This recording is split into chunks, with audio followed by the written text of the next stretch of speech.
નમસ્કાર મિત્રો, સ્વાગત છે તમારું ગુજરાત ખબર ચેનલમાં। રાજ્યના છૂટાછવાયા વિસ્તારોમાં હાલ વરસાદ વરસી રહ્યો છે, ત્યારે આજે પણ રાજ્યના કેટલાક વિસ્તારોમાં ભારે વરસાદ વરસવાની શક્યતા છે। સૌથી પહેલાં મિત્રો વાત કરીએ તો ગત 24 કલાકમાં રાજ્યના 84 તાલુકાઓમાં વરસાદ વરસ્યો છે, જેમાં સૌથી વધુ મોરબીના ટંકારામાં 4 ઇંચ કરતાં પણ વધુ વરસાદ વરસ્યો છે, જ્યારે કોડીનાર અને ગોંડલમાં 3 ઇંચથી વધુ વરસાદ વરસ્યો। દાતા અને જેતપુરમાં 2 ઇંચ કરતાં પણ વધુ વરસાદ વરસ્યો છે। જોકે 13 તાલુકાઓમાં 1 થી લઈને 2 ઇંચ સુધીનો વરસાદ વરસ્યો છે। જોકે ગઈકાલે 66 તાલુકાઓમાં 1 ઇંચ સુધીનો વરસાદ વરસ્યો છે।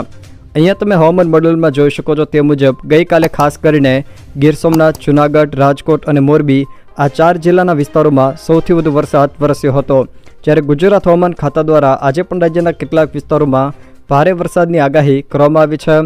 જોકે ચોમાસું હવે કચ્છમાં મુદ્રા સુધી તો ઉત્તર ગુજરાતમાં મહેસાણા સુધી પહોંચી ગયું છે। આગામી 3-4 દિવસોમાં ચોમાસું આખા ગુજરાતને આવરી લેશે તેવી શક્યતાઓ છે। જોકે હાલ મેઘરાજા સૌરાષ્ટ્ર, મધ્ય ગુજરાત અને દક્ષિણ ગુજરાતમાં ધબડાટી બોલાવી રહ્યા છે, ત્યારે જોઈએ કે આજે કયા કયા વિસ્તારોમાં વરસાદની શક્યતા છે। હવામાન ખાતાએ પોતાની આગાહીમાં જણાવ્યું છે કે આજે ખાસ કરીને બનાસકાંઠા, નવસારી, વલસાડ, દમણ, દાદરાનગર હવેલી આ જે વિસ્તારો છે ત્યાં ગાજવીજ સાથે ભારે વરસાદની શક્યતા છે। આ સાથે સૌરાષ્ટ્રના જામનગર, પોરબંદર, અમરેલી, જૂનાગઢ, ગીર સોમનાથ અને દ્વારકામાં પણ ગાજવીજ સાથે ભારે વરસાદની શક્યતા છે। આ ઉપરાંત રાજ્યના તમામ જિલ્લાઓમાં આજે હળવોથી સામાન્ય વરસાદની આગાહી કરવામાં આવી છે।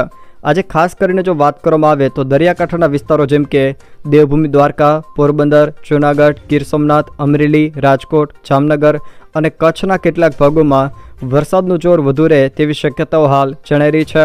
જોકે રાજ્યના છૂટાછવાયા વિસ્તારોમાં આજે વરસાદ વરસશે। ખાસ કરીને સૌરાષ્ટ્રમાં જો વાત કરવામાં આવે તો દેવભૂમિ દ્વારકા, જામનગર, પોરબંદર અને કચ્છના કેટલાક ભાગોમાં આજે ભારે વરસાદ વરસવાની પણ શક્યતા છે। તે સિવાય રાજકોટ અને જૂનાગઢ તેમજ ગીર સોમનાથના કોઈક વિસ્તારોમાં પણ હળવોથી મધ્યમ વરસાદ જોવા મળી શકે છે, જ્યારે મધ્ય અને દક્ષિણ ગુજરાતના કેટલાક વિસ્તારોમાં પણ આજે ભારે વરસાદ થવાની શક્યતાઓ છે। આજે ખાસ કરીને દક્ષિણ ગુજરાત અને મધ્ય ગુજરાતની જો વાત કરવામાં આવે તો દાહોદ, પંચમહાલ, વડોદરા, છોટાઉદેપુર, નર્મદા, તાપી, નવસારી, વલસાડ, ડાંગ આ જે વિસ્તારો છે તેના છૂટાછવાયા કોઈક વિસ્તારોમાં હળવો વરસાદ તો કોઈક વિસ્તારમાં ભારે વરસાદ પણ ખાબકી શકે છે।